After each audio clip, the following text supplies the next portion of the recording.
Hello, we are Yampa Mountain High School, and this is GrassRoots Television.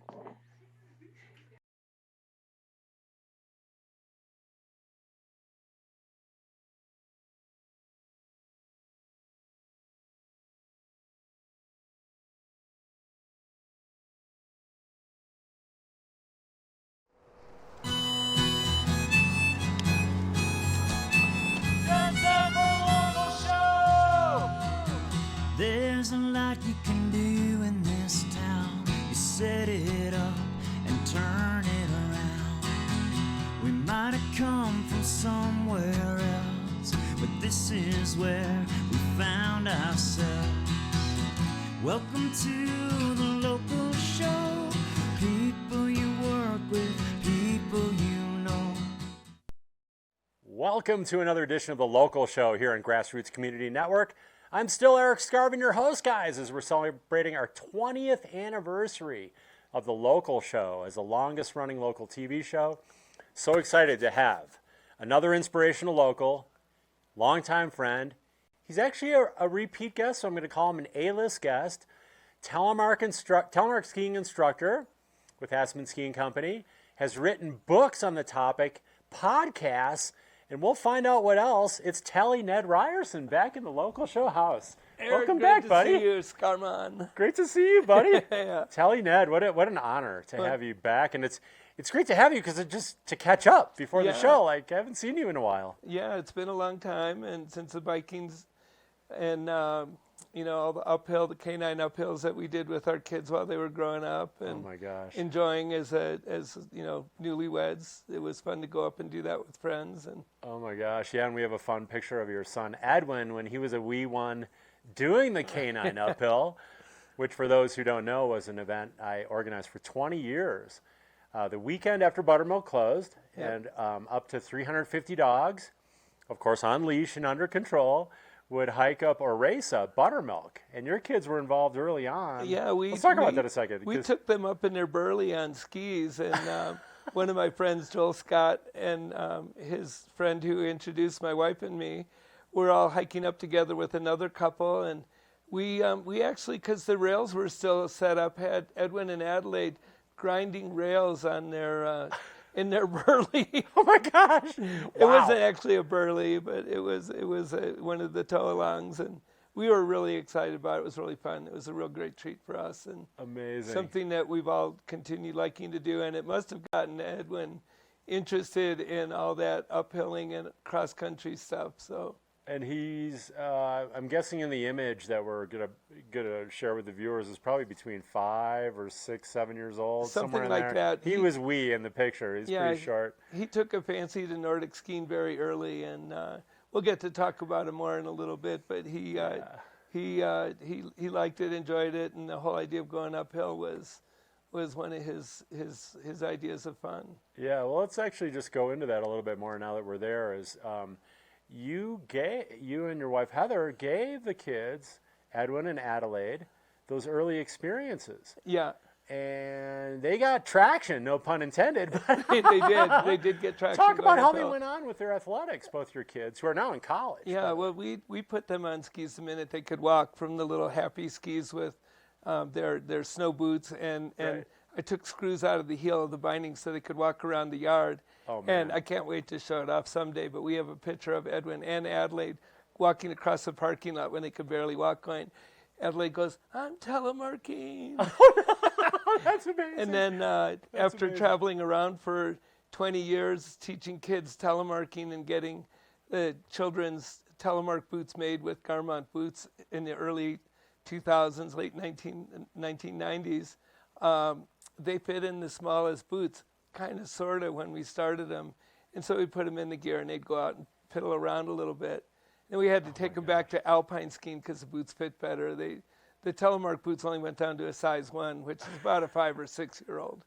Okay. And then, of course, I traveled around teaching kids telemarking all over the Rocky Mountains and part of the world, not all of it, but a good part. And kind of that's with Willard Clapper and the 6th grade middle school outdoor ed program, which I've been doing for 35 years. Incredible. We got this whole line of boots made for kids to get into telemarking. Wow. And wow. it was kind of amazing because at the time the companies were like, well, why would we make boots for kids? And I said, it's the same reason you would make them for women. There are no boots for women or kids. Yeah. And they'll do it if you make the boots. And they did. And, we saw a tremendous, upswing in the early 2000s. It was already probably when telemarketing was losing some of its luster.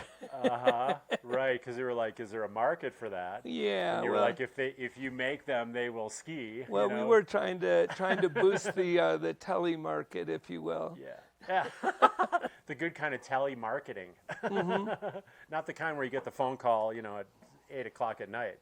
That's a totally different telemarketing. Well, speaking of telemarketers and telemarketers, you know what the difference between the telemarketer and a telemarketer is, don't you? Well, one is freeing their heel and freeing their mind. Right? Well, yeah, and they're the ones that show up for dinner. They don't bother calling. Oh, I love it. That's a good one. See, all kinds of inside jokes in the world of telemarketing. Yes, yeah. And then your kids would go on. Did they both take up cross-country ski racing? Well, they didn't as much. Edwin liked the the cross-country skiing a lot more. Okay. And he still continues to telemark. Adelaide, drifted over to the other side, to that alpine side downhill. Okay. And we weren't terribly disappointed. She not didn't too bad. feel it in her knees sometimes, and we didn't want to force it on her. We just wanted them to enjoy it. And they're both terrific skiers, and that's more than we could hope for. Bringing them up here is that they would enjoy skiing and the outdoors as they did with the outdoor ed program through the kindergarten through senior high school. Yeah, so it's introduced them to these activities. Sure. If they love it, that's great. If that makes them happy, that's wonderful. And giving them those exposures, right? Of course. And see how they take off with it. Yeah, and That's super cool. Heather, my wife, supported that a lot too, and she doesn't get to ski nearly as much, but I did have to wait to propose to her till I knew she could ski.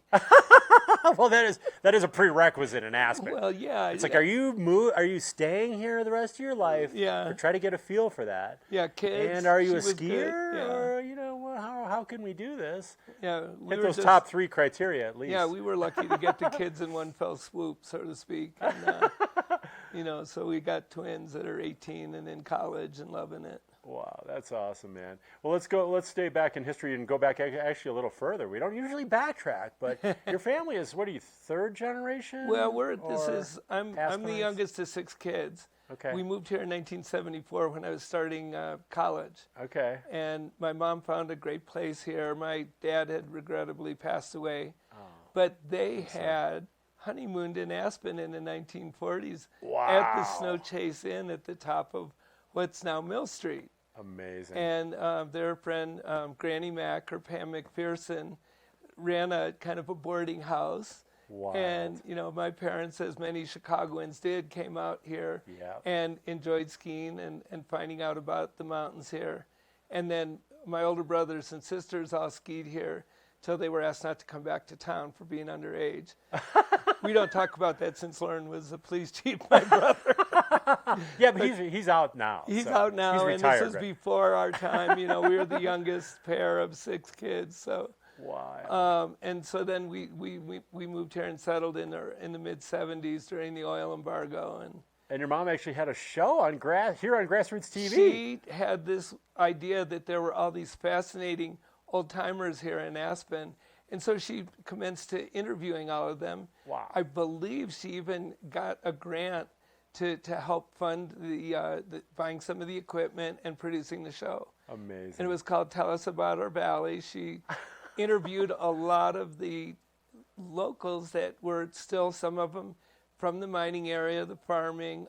Elizabeth Pepka was one of our guests. I happened to film that particular one, and was it fascinating to hear her telling stories about, and she wasn't dishing on Aspen, but she was telling a great story about Aspen that you could only hear through 2 ladies talking like my mom and Elizabeth. Incredible. Yeah. That's incredible. And there was another experience on well, GrassRoots later on, when Telemark started taking hold, we took our largely regional Summit Telemark series more or less national, and I moved into a position as a national coordinator and first, I don't know, kind of organizer at the U.S. ski team level, U.S. skiing level, and introducing Telemark to the world. And I worked in and out of the U.S. Olympic Training Center in Colorado Springs from 1984 to about 1987. Okay. And it was fascinating because we were able to take what was largely a kind of a local, regional racing series, and then we started hosting world championships. Right. And we started getting people from all over the world coming in racing with us, to the point we had the national championships, which was the very first designated and officially recognized national championship ever at Buttermilk. And then in 1990, we hosted the World Championships before Telemark went to the FIS, to the International Ski Federation. Amazing. And we used to have great fun events around it with antique ski races, and we'd all dress up, and all the kids from other countries would bring their native gear and garb that they wore, and the Norwegians and the girls wearing their long dresses, and the guys wearing their lederhosen kind of pants and Telemark pants or Sandra pants. Getting into the whole culture of it as well. Not just the skiing itself or the competing, but the culture around that. Yeah, we had that particular winter, we had one of those February thaws like we just saw. Yeah. And it got slushy and it got way too warm, and it was the hardest race. Oh, geez. Imagine these kids coming from all over the world, these athletes coming from all over the world, claiming that Buttermilk was the hardest mountain they'd ever skied. Yeah, due to conditions. Well, it was that too, but our race course was the longest race course we'd ever run. Okay, so a couple challenges there. Yeah, imagine racing from the top of Tyhack on a downhill race is about 1 minute and 30 seconds. Our race went from the top of Buttermilk down Sterners through the Moguls, back up through the woods and Timberdoodle Woods, onto Racer's Edge, and then over a jump that we went about 60 feet and landed in the Telemark. And then they had 44 giant slalom race course gates to the bottom. Oh my gosh. In 4.5 minutes was the winning time. That's insane. That's crazy. That's crazy. Yeah. That was the one time you'll ever hear people say that Buttermilk was the hardest mountain in the world. Yeah, I can see that. I can see that. That is incredible. Yeah, now modern times with X Games and all the challenges that they put up with those big features at Buttermilk. We're going to take a quick break, Nedley, rehydrate, get into the body of the show. A little bit more about telemark skiing and some of the technique aspect. We're coming up right after this break, you guys. If you want to learn about Tele, how to free your heel and your mind, you're going to want to stick around with Tele Ned, one of the pioneers in the sport. We do want to thank our winter underwriters for making these shows happen each week here. We shoot every Wednesday at GrassRoots TV at the Red Brick Center for the Arts in Aspen. We want to thank Haiti Children, Klug Properties, Local Spirits, Paradise Bakery, Pitkin County Solid Waste Center, Sundog Athletics, and the Wheeler Opera House. We're going to go to our only break of the show, guys. We'll be back in 2 minutes with Tele Ned and so much more, so don't go away.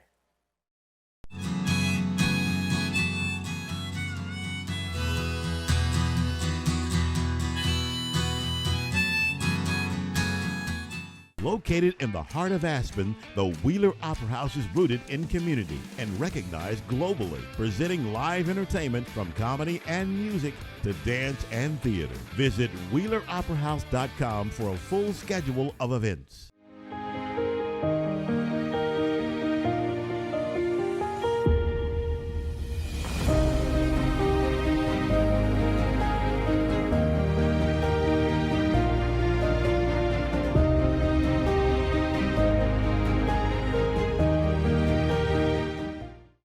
Living in Aspen is more than just owning a home. It's about embracing a way of life. I'm Chris Klug, and I've spent my life immersed in everything this mountain community has to offer, from skiing and snowboarding to art and culture. I understand what makes Aspen special. Discover the Aspen lifestyle with a broker who truly understands it. Join the string beans in helping reduce food waste in our community. Plan menus carefully and only buy what you need. Collect unused scraps for compost. Ask for smaller portions in restaurants. Take home leftovers to eat later. Donate unopened food to our food bank. Let's work in concert to reduce food waste. Sundog Athletics, Aspen's adventure sports school and snowshoeing specialists since 1996.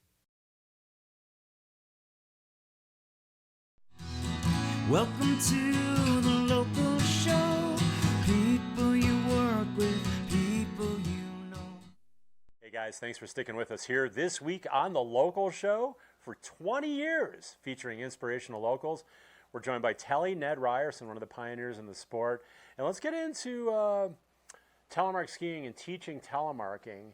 And in particular, Nedley, the key skills people should keep in mind. And some of these actually, and I'm an instructor myself in sports like mountain biking, and realize the importance of, say, visual focus that crosses over to other sports. It does completely. Can you maybe speak to some of those key skills that may even cross over to skiing, alpine skiing? Oh, no, not alpine skiing. I know, too. dreaded alpine skiing. We don't want them to find it all out, but they're starting to get it because they see us all skiing down the hill, the ones that do it the right way and the left way. There you go. Yeah, the right way. There's no right or wrong way. There's a right way and a left way. I like it. But I was a little rebellious. I got into telemark skiing largely because I felt so guilty busting some people that were hiking uphill at Snowmass as a lift operator in the late 1970s. Okay. And I decided that the only way to atone for having busting them was to become one.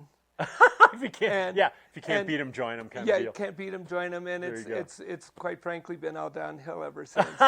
There you go. Like one of my friends used to say, you've been bending a knee ever since. Yeah, I've been dropping a knee and paying homage. We call it, free the heel and ski for real. Oh, I love and it. one of my friends came up with that. But at any rate, I started watching, and I could ski with all the best people, but I wasn't very fast racing, so I was dead last in the first couple races I ever went in the early 1980s. And it was really where telemarking was growing the most. A lot of people were going backcountry skiing. Well, I started skiing with all these guys who were really good. They were college athletes. They were some of them pro racers. Wow. And I could ski with them, but I just couldn't compete against them, and so I had to get better. So I started watching what they were doing, and like I like to think of now, I'm a very highly paid observer. And I don't critique people as much as I try and figure out what they're doing and how they're doing better, which caused me to come up with some ideas of my own. And I kind of devolved the telemark turn, and because I was having difficulty figuring out how it was being done and why it took so long to get to doing a telemark turn. I didn't want to do alpine turns on telemark skis. I wanted to learn how to do a telemark. So I went on a quest of trying to find out how to do that. And in the meantime, for a while, I actually thought I invented a part of the move that is now what telemarking can be. Only when we were holding that 1990 World Championship at Buttermilk, I went to our library and leafed through books and found pictures of a telemark skier, and my eyes lit up. Wow. And then I just about lost it, because in the 2 paragraphs it mentioned about telemarking from 1949 in the World Ski Book, was almost exactly what I was doing, that people were like, why would you teach like that? And at first, of course, I was crestfallen because I thought I'd actually invented something, and realized that, no, wait, this is validation. Right. It's been written, nobody ever read it. Nobody ever found the same reference. That's wild. And a couple years later, this Swiss national team coach for telemark racing, who, by the way, has a racer that won close to 140 World Cup gold medals, a female racer. And he said, Ned, you quoted my grandfather's cousin in your book. And I was like, no kidding. That's and amazing. I was watching his skiers, and they were the only ones kind of doing this maneuver. And it was like the easiest thing in the world. So I started teaching people not how difficult or hard it is. Unlike K2, who said if it was easy, it would be called snowboarding. I always thought telemarking was really easy, and really a lot like walking, putting one foot in front of the other, adding a little, driving the knee in the direction you want to go, and then driving the next back foot forward to become the new leading ski. Okay. Then, Eric, I had the temerity to add in looking where you're going to protect the innocent. Right. And I always figured you got to look where you're going anyway, but along the way from 1990 to about 2000, I began to realize that there was something going on when I turned my head. Yeah. And Bill Fabricini and Megan O'Reilly from the Aspen Club at the time got me onto John Clendenin's deck. Bill watched me, and I said, Bill, how can I turn my skis? This is the only movement I am making. And he came back a couple of days later and said, Ned, there's a reflex in our body that you appear to be triggering. Yeah. And by triggering that, it's called the righting reflex, not to be mistaken for the lefting one or the correcting reflex. It's called the righting reflex. It basically states that your center line of your body or your zipper line is always going to line up with the center of your face. Interesting. Well, when you keep your head level at the same time and look side to side like this, you begin to start seeing the big, big picture, which I'm really working on talking about a lot now for safety reasons, is look around, see where you're going, see where other people are going. Yeah. Is there a tree in the way? Is there a person in the way? Is there a dog in the way? Is there something that could interrupt your ski run? And maybe it's a good time to wait, relax, take a breath, then go. Well, you begin to start looking ahead, and your inner ear, your vestibular system starts to pick up all these signals. And neurologically, I geeked out on it totally. But neurologically, there are fixed action patterns in our body that make our body follow wherever we face. Yes. Now, this is not earth-shattering, but a lot of people don't know this because I ask them almost every day if people are aware that their toes at the front of their feet down here, if people know that they're connected right to the tip of your toe or your nose. And so you get a nose toes. And if you're really going further and further, your knees are right in between your nose and your knees. Or your knees are between your nose and your toes. Right. So wherever you point your nose, yeah. I begin to look like a clock on the ground on its back to the numbers 11 and 1, 10 and 2, 9 and 3. And I make these turns that are almost perfectly equal left and right. Wild. My nephew, who I think he got in trouble a lot in school, Chris Ryerson, but he surmised when I told him this idea, he said, well, you know, Uncle Ned, you know what you get when you add 11 plus 1? 12. 10 plus 2, 9 plus 3, 8 plus 4, 7 plus 5, 6 plus 6, Interesting. 12 plus 0. Everything matches where you face. Yes. And so if you move equally on either side, well, you're there. So there's a general awareness of what's around you, but then there's a specific focus that will determine your body's movement. And you know what you do, though? You move your head. You don't move your shoulders like you just did. I busted you. Right. You didn't even know it. Busted by the man. I don't mind. No, but that's what I mean by watching. I watch people how It's their very body observant. moves when you ask them to go. Yeah. Well, they did a great show on Simon Dumont at the X Games. And they put eye tracking glasses on Simon Dumont doing all of his tricks in the half pipe. Yeah. He had no idea what was happening. They had an idea that his eyes were leading his head was leading his body, and he would go from, basically we have a normal 140 degree field of vision or peripheral vision. Right. Well, if you're looking ahead, well, you have this great 10 and 2 vision without any changes. You turn your head a little bit, well, you just increased your vision even more, right or left. And so they found that he was targeting, looking at the blue line on the lip and then doing his trick, and then immediately his eyes would lead into there. Yeah. Some of the numbers, they actually had a number that was very close to the milliseconds that I had been coached to teach towards, of 80 to 120 milliseconds in response time.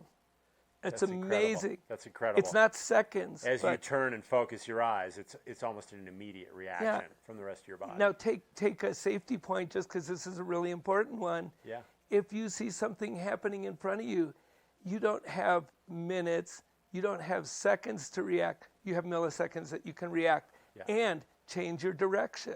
Right. You can avoid accidents by facing up to the other direction and going that way. Exactly, because in mountain biking, we Same. go where we look. If we're Yeah. looking at the rock You hit or the rock. obstacle, you run into it typically. And skiers are famous for doing that. They paralyze themselves with Right. fear, and they freeze and they stop moving when they could do this, and their weight shifts. Yeah. In 2019, the University of Colorado Physiology Department ran a test, and the guy was unconvinced at first, but I put him on these rotating discs that I'd gotten from a company called Fitter, and it was a dance apparatus. And I had him try it in the parking garage at the University of Colorado, the professor, and Dr. Cram and Ali Ahmad. And he tried it in the garage there, and he said, I'm convinced. We're going to test this, because he didn't believe it. But what happens is that your weight shifts when your head is up and level and you turn it left and right. You can feel a weight shift in your feet. Wow. Well, the weight shift actually corresponds to the left foot when you're looking right and the right foot when you're looking left. Sound like the stance foot? Well, the other foot just moves out of the way and tips just to match. And so you get this, like, all of a sudden, like, zero energy output to get, like, really good, clean, precise turns. Wow. But you have to be in balance, which goes back to the head, being level and vertical, and looking, previewing. Our mind, it's in the Simon Dumont part from the X Games, thinks in something like 20 million bits of information per second. You don't have to remember that. You'll never remember all that. Right. But if you try it and you begin to take in this image in front of you, and you get to see the beautiful mountains, you get to see where you're going. Big bonus. Big bonus. We're already down to just 1 minute. Yeah. What's the best way for people, and I kind of know the answer, to get into telemark skiing? Well, first of all, is finding gear. There are only a couple locations that rent it. I tell my students that want to learn how to do something new, especially in front of their parents, I tell them, you've got to hold your breath and stomp your feet till your parents let you come back and ski again. Right. Same for adults. If you have a spouse, if you have a partner, you have to hold your breath and stomp your feet and demand that you be brought back to ski. I teach at Buttermilk. It's one of the best places in the world to teach. Yes. So the best way, contact Aspen Skiing Company, set up a lesson with yourself or one of the other telemark One of our instructors. other fine pros. We have a lot of really pretty good busy. pros. Exactly. Did you have fun? Sorry, that time goes so fast, buddy. It does, but what a ball. Thank you. But you earned cookies. So I that's earned cookies. It was hopefully fun. And did you have fun on the show I today? did. Thank you very much for having me. We'll have to have you pleasure. back, man. Yeah, but it's thank such you. a treat to have you. Tele Ned Ryerson. Check him out, guys. If you want to get into Cookies. telemarking, he is the man that will show you the way. And thank you for watching this week on The Local Show. Want to live like a local? Help us reduce food waste, a major contributor to climate change. You can help in 3 simple ways. Plan menus carefully and only buy what you need. Collect unused scraps for compost. Buy ugly fruits and vegetables. Reduce food waste. Live like a local.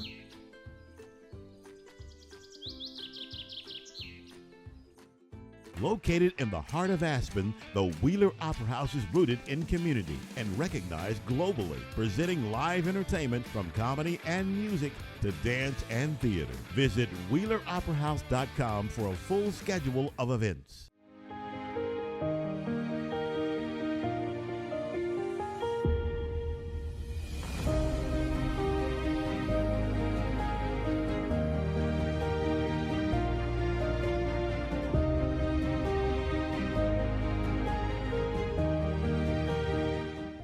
From Olympic podium to Aspen real estate, I'm Chris Klug, and I know what it takes to succeed.